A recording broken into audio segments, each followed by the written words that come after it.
Nako po, viral po ito. Breaking news. Raffy Tulfo, nabulaga ni Marcoleta di umano. Halaka. Binuljak ni Marcoleta. Tito Soto at Ping Lacson, durog na naman sa Senado. Nako po mga kababayan, Erwin Tulfo, nagulat. Raffy Tulfo, malakas mag-tip ng 350K. Mga kababayan, ito po magugulat kayo. Pag-uusapan po kasi sa Net25, itong si Raffy Tulfo, naku, magugulat kayo dito.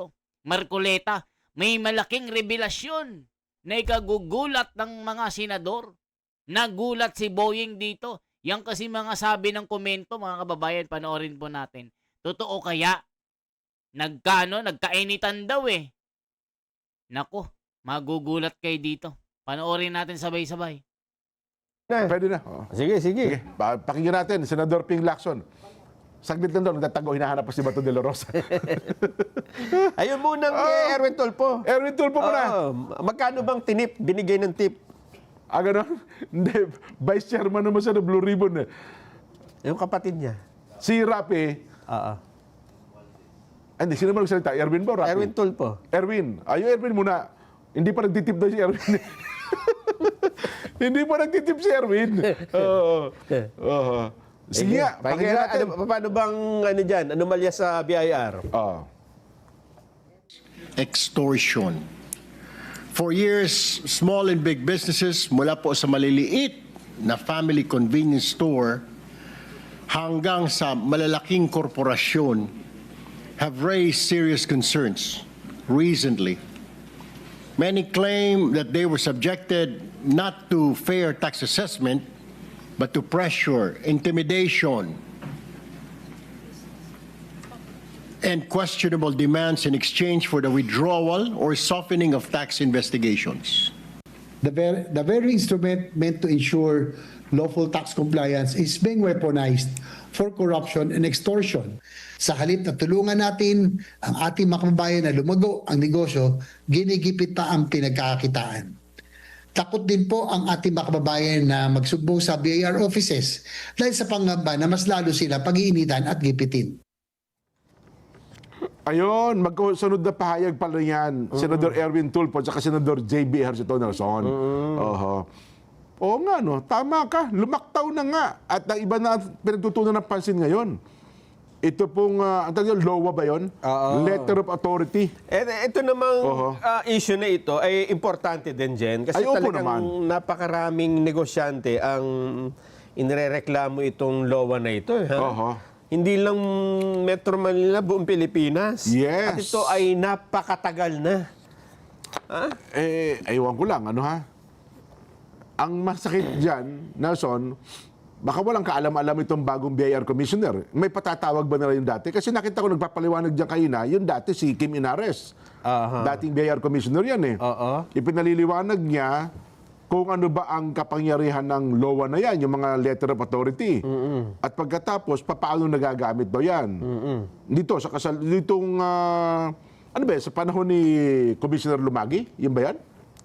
Pareho, oo. Kahit panahon ni Lumagi. At ngayon kasi, wala pang isang buwan yung bago eh, di ba? Yung sa bago naman, kinancel niya yung LOA. Ayun. At hindi mo pwedeng sabihin wala siyang alam dito, Jen, dahil matagal din siya. Diyan din siya galing sa BIR. Ganun ba? Oo. Pero parang ang huli niya, undersecretary ba siya ng Department of Finance? Oo, doon din sa finance din. Ibig sabihin, alam niya yung mga... Pasikot-sikot dyan. Kung ano talaga dyan. Maaaring hindi niya alam yung anomalya, pero alam niya kung ano yung dapat na ginagawa. Ayun. At kilala niya siguro kung sino yung dapat na gumawa ng tama. Paano daw ba ginagawang panakot yung LOA na yan? Yung letter of authority yung nga, na yan? nabanggit natin nung nakaraan, Jen, di ba? Letter of authority, para siyang search warrant eh. Okay. Pero ito, nasa dokumento, titingnan yung libro mo. Oo, Tama. tama. Dito sa letter of authority, meron daw kung kayong hindi binabayaran tamang buwis noong third quarter ng 2023. Oo. And then, yun lang dapat ang titingnan mo. Okay. Pero yung iba, tinitingnan lahat. Binubuklat na yung buong libro. Nabuklat ka doon, tama naman. Oo. Maghahanap siya ng ibang, ibang violations. Oo, at tatakutin ka talaga. Kaya At sasabihin, ganito ang imumulta mo dyan. Oo. Halimbawa, 13 million pesos. Oh, Pero pwede natin babaan ito. makipag-usap ka na lamang sa mga appraiser ba tawag doon? Yung kanilang, di ba kasi regional office. Tapos yung mga pumupunta sa appraiser ba tawag din? Hindi ko alam kung anong tawag Pero sa may silang kanila. tawag dyan. Oo. Ayun. Ang problema dun sa iba dyan, ito, yung tumitingin at nagsasaliksik, okay Oo. pa no? Pero pagka matagal na daw, yung medyo pabalik-balik na sila sa'yo, ang ano na lang daw, ang bungad, hindi nahahanapin yung dokumento mo eh.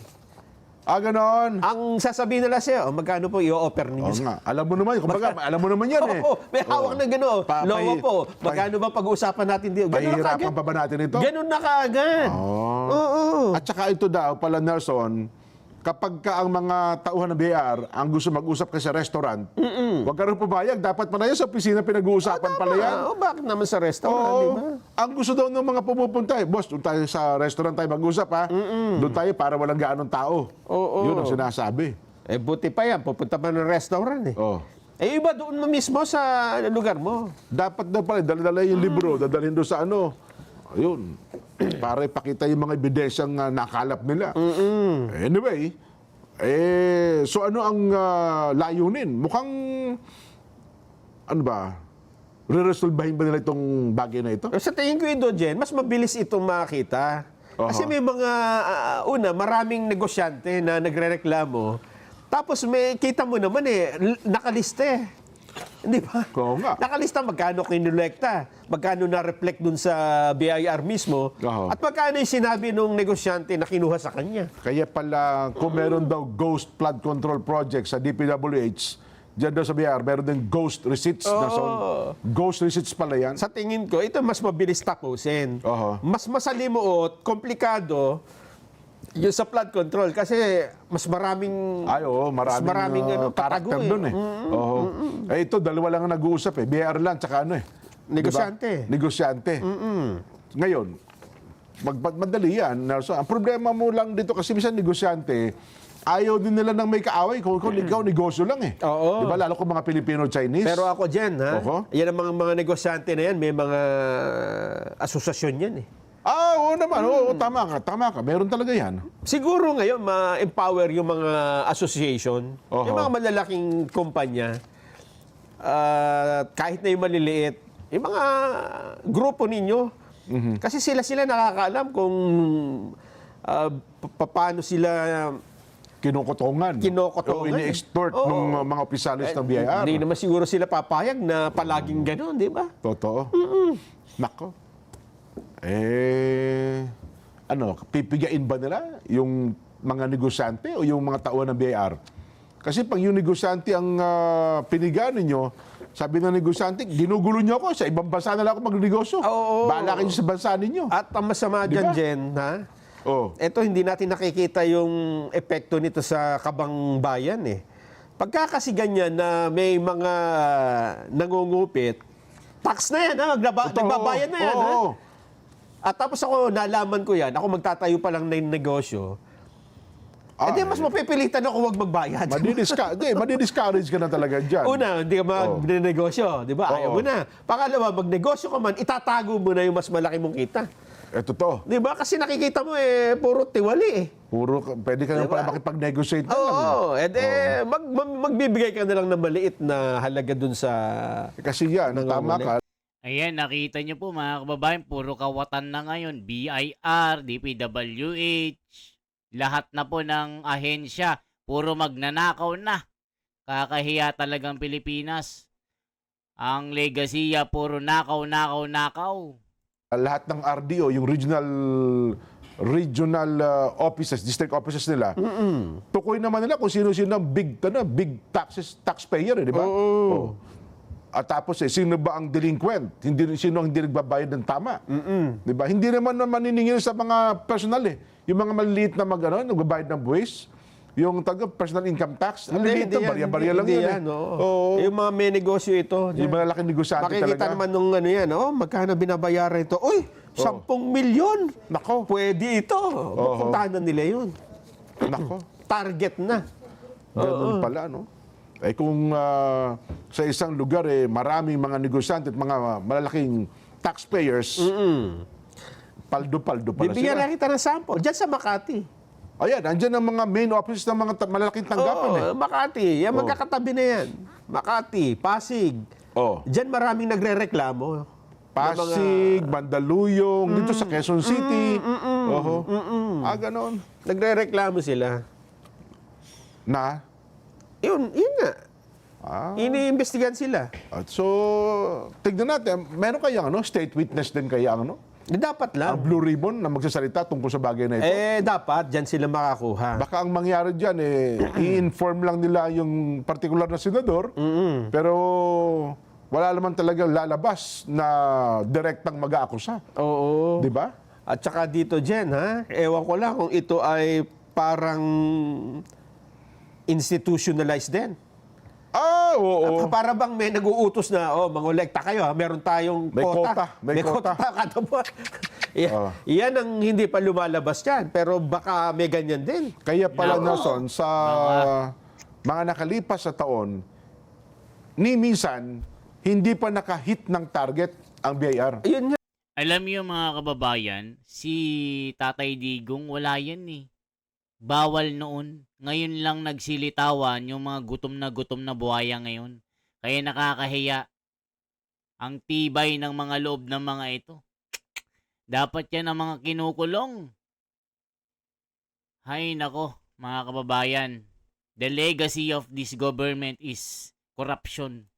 Meron silang target dyan Oo. Tumataas yung kanilang collection pero yung kanilang in target, Hindi na hindi nila nahihit. Oo, pero yung quota, Well, mukhang nakakahit doon sa quota. kasi bakit ka mag-iisip na may quota?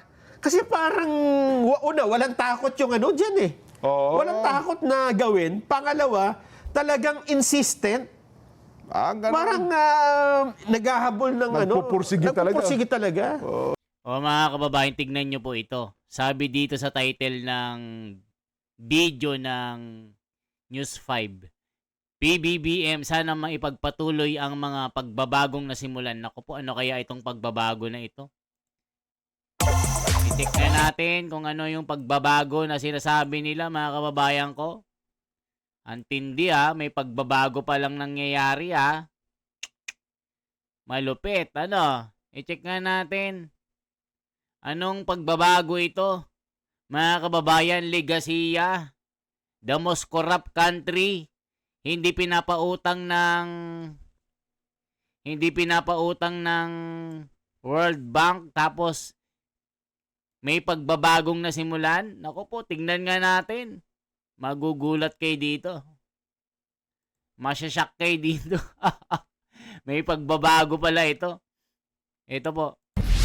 Umaasa si Pangulong Bongbong Marcos na maipagpapatuloy ng mga susunod na administrasyon ang anyay mga pagbabagong sinimula ng kanyang pamahalaan.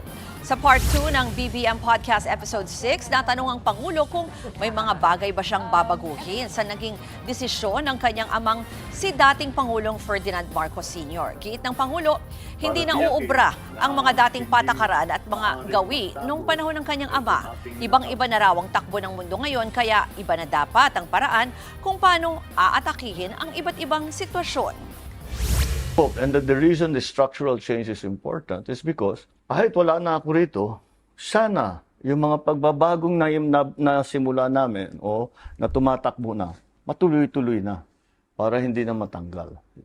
BBM, nananaginip ka na naman. Yun yung sabi ng komento, sabi ni Wilma Sarsuela. BBM, anong pagbabago ang nasimulan mo? Di ba puro corruption?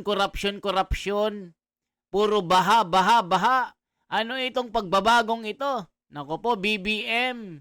Lumilipad na naman yung isip mo. Sabi ni Wilma. Wilma ng San Mateo, Rizal. Nako po. Galit na galit Tuloy natin, ano itong pagbabago na sinimulan ni BBM? Do it in such a way that it will continue, it will even get better, especially if we choose our president as well. Nagbigay rin ng tip ang Pangulo kapag nahaharap sa malaking problema. Sabi ni PBBM, mahalagang magpahinga. Nakakatulong daw ito sa kanya para mas malinaw na makapag-isip.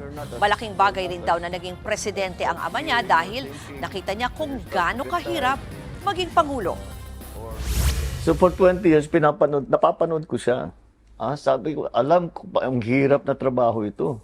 So you have to learn to manage it. Una akong umupo, ayaw kong mag-break. I said, learn everything about the problem. Then go away and do something else. Do something completely different na hindi mo maiisip. Yes. You come back, usually you have a new idea. O yan mga kababayan, ipinagyabang ni BBM ang kanyang legasiya na maganda ang kanyang nasimulan. Sana daw may pagpatuloy ni BP Sara. Mga kababayan, nakakagulat. O nasabi dito, wow! Bravo BBM! Tunay ngang nabago mo ang Pilipinas. Pero pababa, yung mga lugar na hindi man lang kinakailangan ng payong ngayon nalulunod. Yung mga dating abalang politiko biglang naging milyonaryo full-time sa pagpapayaman. Yung konting droga noon, ngayon pang wholesale na, parang bigas. Yung mga congressman na dati may hiya pa, ngayon kapal na ng muka ang puhunan. Yung nakaw barya noon, ngayon jackpot trillion na. Yung matinong tao noon ngayon, stress at bangag sa kalokohan ng gobyerno. Yung magnanakaw, nako po, grabe tong comment na ito. Dati nasa kanto, ngayon nakabarong at may titulo.